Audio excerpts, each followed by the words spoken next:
I finally decided to create an infinite world for myself. So in today's video I'll be surviving my first 100 days in this world, where I have 3 main objectives, which are to create an iron farm, make an endgame statue, and build as many things as I can. Starting on day 1, I realized I was on top of a snowy mountain, and I took the opportunity to collect some wood to make my first tools, and I also got some of the best wood in the world to build with. I picked up some coal I found along the way and found a giant cavern with plenty of potential for a village in the lush caves. Some creepers came to greet me, so I decided to leave for now. Very close to the cave, I came across a village that would be my temporary refuge, and I ended up finding a waystone from a mod that I didn't even remember installing, but this will serve our purpose very well in the future. I collected some resources scattered around the village, and managed to find my first diamond and some obsidian, but everything was collected with the villagers' permission. I made some bread to keep from starving, as well as a shield to defend myself from monsters. Early in the morning, I decided it would be best to start an iron farm, since I'll need it a lot in the future, and it would be too tedious to spend time searching for iron in caves. After making my first bucket, I started improving the land, preparing it for our little farm. While I was preparing the farm, I came across a very cute baby goat that I really wanted to adopt, but since I still had a lot to do, I left the baby goat aside and continued to focus on what was really important. To better prepare, I collected the beds scattered around the houses and freed some villagers trapped with the pigs. While I focused on my farm, some villagers automatically came inside, so it was quite easy to get them in. As night fell, I was getting ready to get a zombie into our farm, but a skeleton appeared to get in my way. After getting a zombie inside, I forgot to close the roof, so it ended up being missed because of that. Since I'd have to wait until nightfall again to activate my farm, I kept working on it to make it as automatic as possible. I also made a pair of shears to collect some wool, and soon after, I set up a small pen and tried to get some sheep into it. Night fell again, and after waiting a bit, I tried to get the zombie to pick up some items, but it didn't work, and the challenge now would be getting him onto the boat. With everything working now, I started my day by eliminating the iron golem that had appeared early. The farm was already working perfectly, but I still needed to make a funnel to connect it to the chest, so I waited for the perfect opportunity to do so. After getting full iron, I left the farm running for a few minutes while I was AFK, but I think I stayed there too long, so much so that almost 3 days had already passed. For the farm to continue working without me having to worry about the zombie disappearing, I needed a tag, so I went exploring that cave at the beginning of the video to try to find an abandoned mine. Along the way, I also collected some minerals, including coal, some copper, and emerald, and came across some areas of the cave covered with sculk blocks. I ended up sleeping inside the cave that day, but continued my adventure in search of the abandoned mine. I even marked a waypoint so I could return in the future and build something in this area, and finally found the abandoned mine I was looking for. The problem was, it wasn't that big. In search of the labeled chest, I collected some lapis lazuli, and finally found the only chest in this mine with the long-awaited label. I was truly lucky. Even though I continued exploring to see if I could find more things, unfortunately I didn't find anything special other than some monsters that always came to get in my way in the way they know best. Of course, I couldn't miss the opportunity to get an axolotl too, even though I didn't have a place for it to live. At the end of the afternoon I decided to leave, but I left one more waypoint where I would like to build something. As soon as I got home, I grabbed some iron and made an anvil, naming our zombie Nightmare, since he's the terror of our farm villagers. Since I didn't have many resources at the moment, I thought it best to spend the rest of the day gathering some wood for a much better future purpose, which you'll soon learn. Another day arrived, but this time it was time to work a little on the plantation, so I took the opportunity to increase the plantation that the villagers had made, but nothing too exaggerated for now, and I also fed my sheep. After checking on the 2 breeding villagers I'd left protected, I made an opening in the roof so I could access them without them escaping. I'd buy weapons from one of the villagers outside, and tools from the other. Returning to the 2 prisoners, they became archers so I could exchange my twigs for emeralds, and thus get better tools later on. I was excited about the villager trades, but a merchant showed up, and I was forced to borrow his bow, which he kindly lent me without a word of complaint. I ended up spending a few days just gathering resources and trading with the villagers, so much so that by the time I stopped, it was already day 18, but now I had 2 very good diamond tools, including an iron one as well. That day, I decided to move my merchant's workbench to the corner, as I was going to use this small area in front to grow some crops. The best part was that my villagers were already breeding, so future exchanges for good equipment were practically guaranteed. After feeding my sheep, I decided to venture back into those caves to gather minerals, but this time with a Fortune 3 pickaxe, which would greatly speed up my mining for diamonds and any other minerals I could find.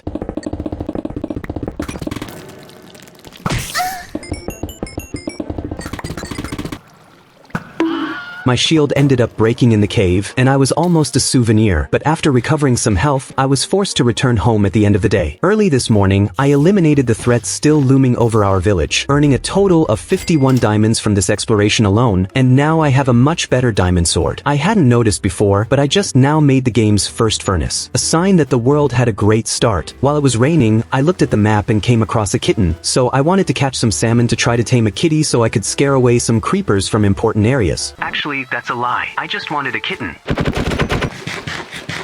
With the salmon harvested, all that was left was for the cat to join our family, but unfortunately, he wasn't there when I finished. We'll just have to wait for the next opportunity to come along. While I was waiting for the new kitten to spawn, I made a self-furnace to get my first diamond armor in the future, but in the process, let's say I found a kitten again, but this one I managed to adopt. I thought a villager had escaped from prison, so I kindly asked him to get some sleep. After that, I spent some time collecting some wood to trade with the villagers, and I even managed to solve my hunger problem, as we now have a butcher who sells me roasted chicken. The armor-selling villager also evolved and was now selling the full diamond armor set, and the best part was that they all included some kind of protection. After spending some time with this relatively tedious process, I'm finally happy to say we're full diamond. That day started off great, as I was able to adopt another feline for the family, and I also became a first-time grandfather. I never thought I'd become a grandfather so soon in my life. In the future, I intend to build a small stable or barn. I just know that it's where the cows, pigs, etc. are kept, so I took my 2 lassos and went in search of the first 2 victims. The first 2 cows. Since it was something temporary, I just made a hole in the ground to stop them from escaping, and I went to get 2 others that I had seen before as well. Inspired to return to the cave, I made another shield and went back to see what I could collect. The problem was, I ended up changing my mind and started working on where I wanted my house to be, but after a while, I remembered that it would be a lot of work to get the villagers there right at the beginning of the world that way, so I gave up on the idea and continued collecting some materials, like deep slate, which I knew I would use a lot in my future builds. This even extended outside, where I ended up dedicating some time to gathering more wood as well. During this time, I traded a bit with the villagers again to get some somewhat better tools, but only iron for now, and once again continued my resource gathering in the caves, being careful not to accidentally summon the warden. If this video does well, I swear to you that in the next episode I'll come back here to try to defeat him at all costs. You can hold me accountable later. By day 34, I had practically everything I needed to renovate my iron farm. Yes, I decided this would be my first build, since the place was simply destroyed and would completely ruin the landscape for new buildings, so I dedicated some time to decorating the exterior of it in a way that wouldn't deplete our resource production. Even though it was a lot of work, man, it was really enjoyable to see how everything was turning out. After all, just because it's a farm doesn't mean everything has to be done haphazardly and the construction process has to be messy and ruin the landscape. With the farm finally finished, it was time to prepare the land for my official home in this series. Then I'll start marking out the house's layout with just dirt, and once again, I'll move the land around to make things more natural and less messy. There were times when I would simply get lost and look like a dizzy cockroach, jumping around until I remembered what I had to do.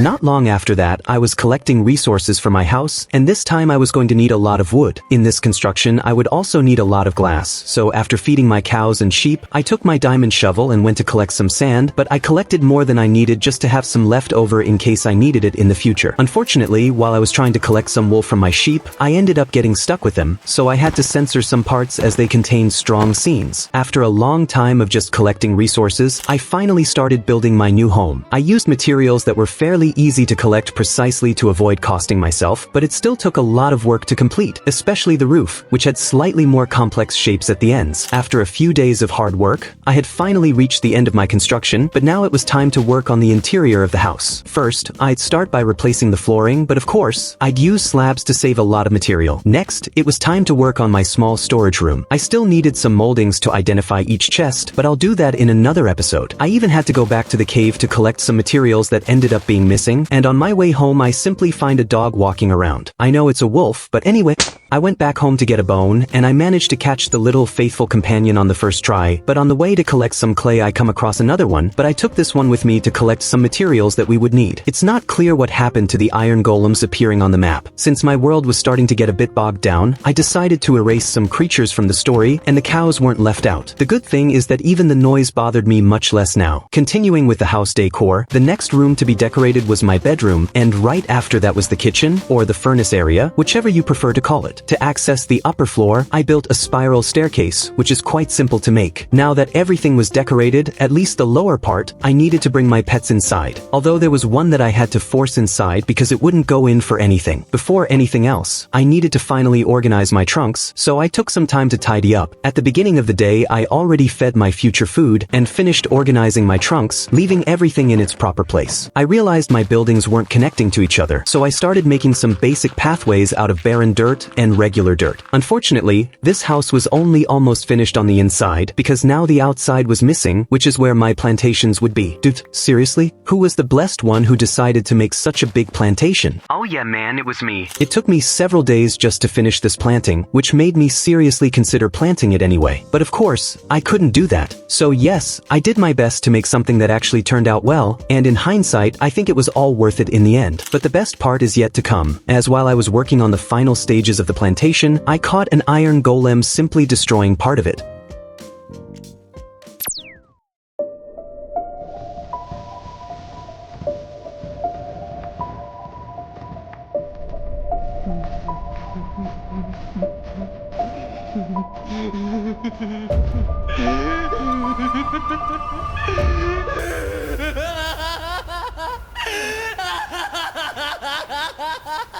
My intrusive thoughts almost got me. Good thing I recovered in time.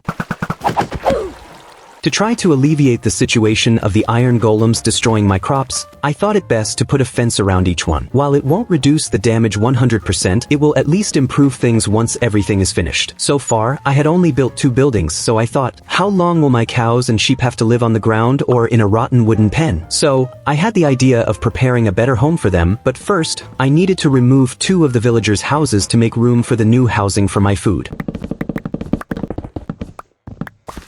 After demolishing the houses, I laid out the new building and finished expanding my potato plantation. At the last minute, I decided to build 2 buildings, and I'll start with the one I didn't mention before. The new house for the 2 villagers I started exchanging just to get these 2 blessed ones out of my house. Since it was a much simpler house, it didn't take long to complete. Remember the fence problem I mentioned earlier? Yeah, I spent some time after finishing the villagers' house specifically fencing off the crops as well, or at least a good portion of them. A while later, the villagers simply didn't want to leave my house, even though I had already put all their things in the new house, but I prefer not to stress about it for now, and the best thing is to really focus on what was important, which was finishing the fence around my crops. Now the focus would be my corral. I had to Google it to find out the name of this business. While I was moving my sheep and cows to their new home, I realized that there were at least 8 iron golems approximately in my village, so I need to find a way to move the villagers from where they are to a new location in the next video. But I'll leave that job to future Natsu, since the current one will explore the cave a bit in an attempt to get new tags to name our little friends. Right at the entrance, in the opposite direction, I found an abandoned mine, and there's no secret here, just keep exploring. A little while later, I'd already come across a skeleton spawner next to a cave spider spawner, which are the worst kind of spiders there are. I got a golden apple and 2 tags just from that part. Then I found another spider spawner, and another chest. I had already found everything I could find in that mine, but since I was in a cave, I thought, why not get some minerals then? What I didn't expect was that I would end up encountering another spider spawner. Seriously, man, it was the first time I'd encountered so many spawners in a single map. As my cave exploration continued, I collected a lot of and also took the opportunity to grab some amethyst from an exposed geode. Just 3 packs should be enough. I was completely lost as to where the exit was in this new cave, so I had to dig upwards. But a skeleton greeted me with open arms, but I'm not a big fan of hugs, so I had to finish him off. During this exploration, I got a total of 4 tags. I only need 1 to complete everything and be able to name all my pets. After getting home, I finally named my little ones, Lana, Mayutsuki, Yuko, and Kuro. Only 1 left. Not content with that, I traded with the villagers to get some arrows and eliminate the iron golems that had spawned around here.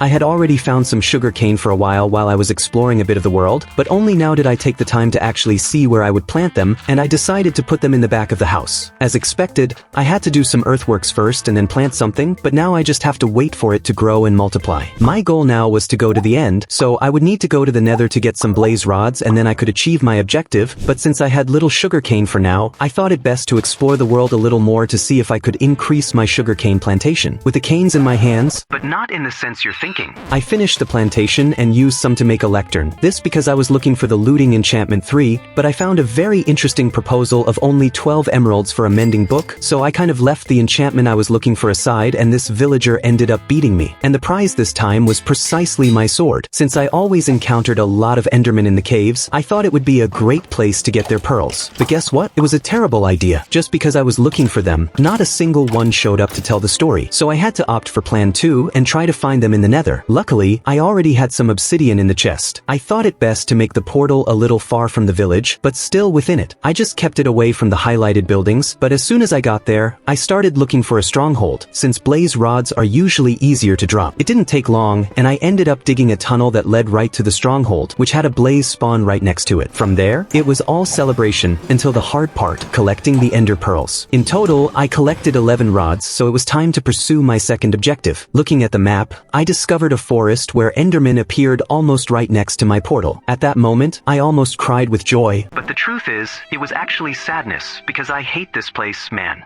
As soon as I reached the spot where they appeared, I nearly had a heart attack, even though I wasn't in hardcore mode. Maybe it was just a reflex action. Now there's no secret, just collect all the pearls I needed and then I could leave.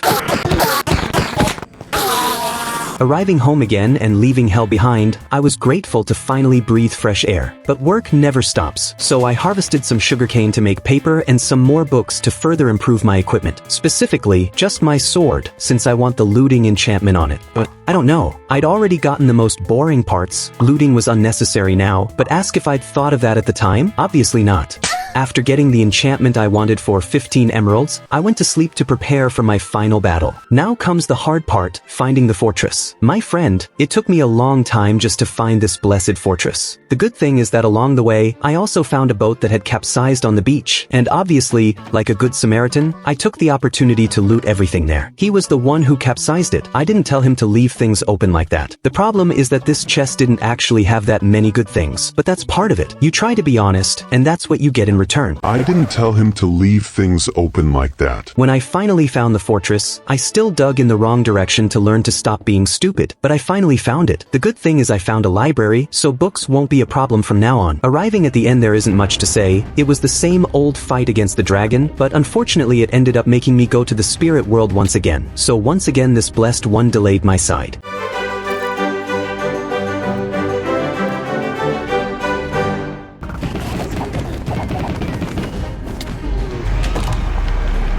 After finishing off the big guy, I had to get my hands on the dragon eggs. It would be awesome if we could hatch them and get an ender dragon pet. The rule is now clear. If you kill the dragon but don't get the elytra, you haven't beaten the game. So my quest now would be to get the elytra so we could have a little more freedom around the map. I just didn't expect it to take this long, much longer than I actually intended to stay in this place. But before I started exploring, I started calling everyone here cuckolds and they came to try to get me, so I took the opportunity to get their pearl. As I said before, I wasted a lot of time in this place, and the two best things I managed to find here were a well-stolen diamond pickaxe and a silver one that was also well-worn. Otherwise, it was just the basics until I finally got my hands on the elytra. What broke me next was that I forgot to grab the dragon's head from the boat, so there I go climbing all that way again. Oh, but why don't you use a rocket? Because the idiot here simply forgot to do it. The worst sound in the mine is definitely the blaze spewing those balls all over you. What a gross and disgusting sound, man. I got home at the end of day 89 already, but nothing better than not having balls vomited on you anymore. Brother, But since I still had love in my heart, I ate my snacks so I would have something to eat later on. I also took a waystone that I had found during my explorations and placed it in the upper room of the house. I started to make a brief earthwork of where my endgame statue will be, where there will be a hero holding the dragon's egg and also stepping on its head.